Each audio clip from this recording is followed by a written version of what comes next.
The updated 2018 EU bioeconomy strategy seeks to accelerate the deployment of a sustainable European bioeconomy to maximize its contribution to the 2030 Agenda and its Sustainable Development Goals, as well as the Paris Agreement. The focus of EU bioeconomy strategy has shifted in the last decade from a relatively narrow economic concept that aims to replace fossil resources with renewable raw materials to a wider sustainable and circular bioeconomy concept.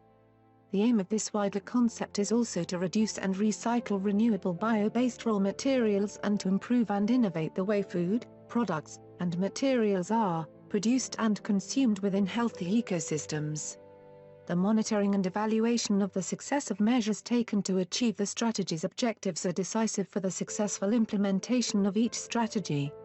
Relevant and expressive indicators therefore provide evidence for interested citizens, researchers, bioeconomy stakeholders, national and regional agencies, and national and regional policy and decision makers to facilitate their decision-making.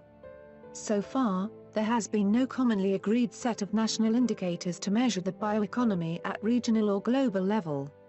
There are some recent studies on bioeconomy indicator sets and related work is ongoing at EU level. For better understanding of the forest-based bioeconomy, we talked to expert Dr. Stephanie Linzer, in order to understand how forest-related bioeconomy indicators are linked to already well-elaborated indicators for sustainable forest management, SFM. She answered to us following questions. How do existing set of indicators for SFM comply with the aims forest-based bioeconomy aims? A forest-based bioeconomy should not only cover the aspects of sustainable forest management, but should cover the whole forest value chain, including carbon storage, forest management, non-wood goods, services, increment and fellings, transport aspects as well, the diversity of primary products, trade and export aspects, processing and secondary products, consumption, recycling and cascadic use. The existing 34 quantitative pan-European indicators for sustainable forest management of the Forest Europe process, they cover mainly only the first part of the forest value chain, which covers aspects of soil condition, carbon storage, forest management, primary products and some socio-economic aspects like forest sector workforce or trade. And as you can see, the second part of the forest value chain is not well covered by indicators. Which kind of improvements in the set of indicators for SFM could better address forest-based bioeconomy goals?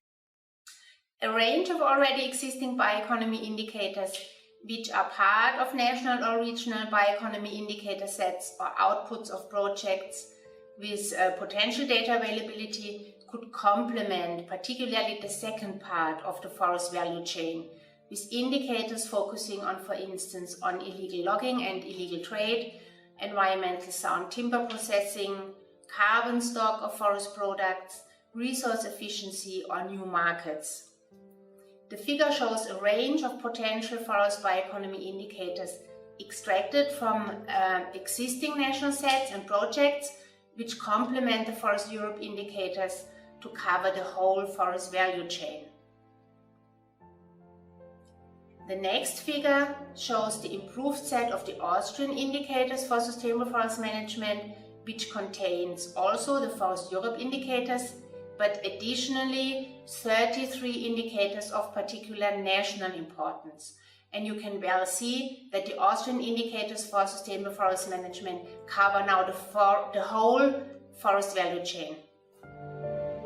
What is important for national indicator development?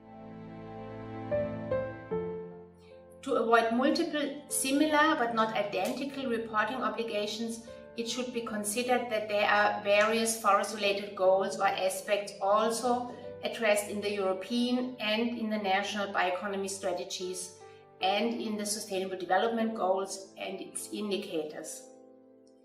In a paper just recently published in Sustainability, myself and Markus Lier from Luke in Finland investigated that many SDGs and bioeconomy indicators are related to the already well-established and widely applied intergovernmental, regional or international forest-related indicators, as the forest sector is really a major actor within a bioeconomy.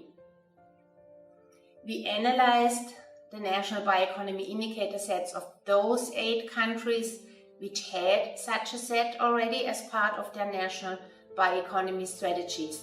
These are in Europe, Finland, Denmark, Spain, UK and Italy, and further the US, Malaysia and South Africa.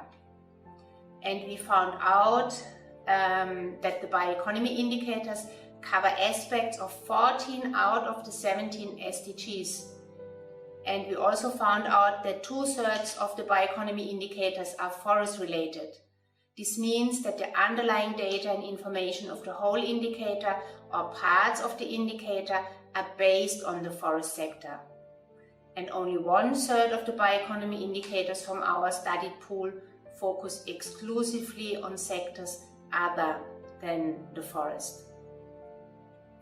The high share of the forest-related indicator reveals on the one hand that forest as a primary source for the bio-based manufacturing sector play a major role in the bioeconomy in the studied countries and projects, but it seems also obvious that the forest-related indicators are chosen and applied as tools with a comparable long development history and a really fairly good data availability and validity. How can the work on C&I help or support address forest owners for fulfilling forest-based bioeconomy goals?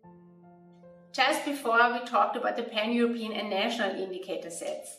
Similarly, also bioeconomy goals are national goals or European goals as defined in the respective European bioeconomy strategy. There are no such indicators and goals at management unit level. Therefore, we cannot say much at the moment about the direct relevance of bioeconomy indicators for the forest owners, as these are not relevant for forest management directly, but more for the economy or the trade, and they are of importance for the decision makers. However, the national sets of sustainable forest management indicators or of forest-related bioeconomy indicators have also some implications for forest owners. For instance, the Austrian set shows that potential funding sources are not utilized. Here, the Chamber of Agriculture is encouraging and helping the forest owners to better access those funds, for instance, for the active management of protective forests. Another example is that the Chamber of Agriculture highlighted to the forest owners that the indicator shows that the occupational accidents are very high, and they advise the forest owners to attend more training courses, which are now also increasingly offered, for example, by the Chamber of Agriculture and other institutions. For more detailed analysis, you can read the recent paper of Dr. Linzer, which is based on 8 countries that already have elaborated indicators in their national bioeconomy strategies. Paper analyzes the coverage of SDG issues in national bioeconomy strategies and the indicators used. Paper focuses on how the different national indicators are used to monitor the progress of the bioeconomy, in relation to the Sustainable Development Goals indicators and the already well-established and widely applied intergovernmental regional or international forest-related indicators, as the forest sector is one of the key sectors for the development of a bioeconomy.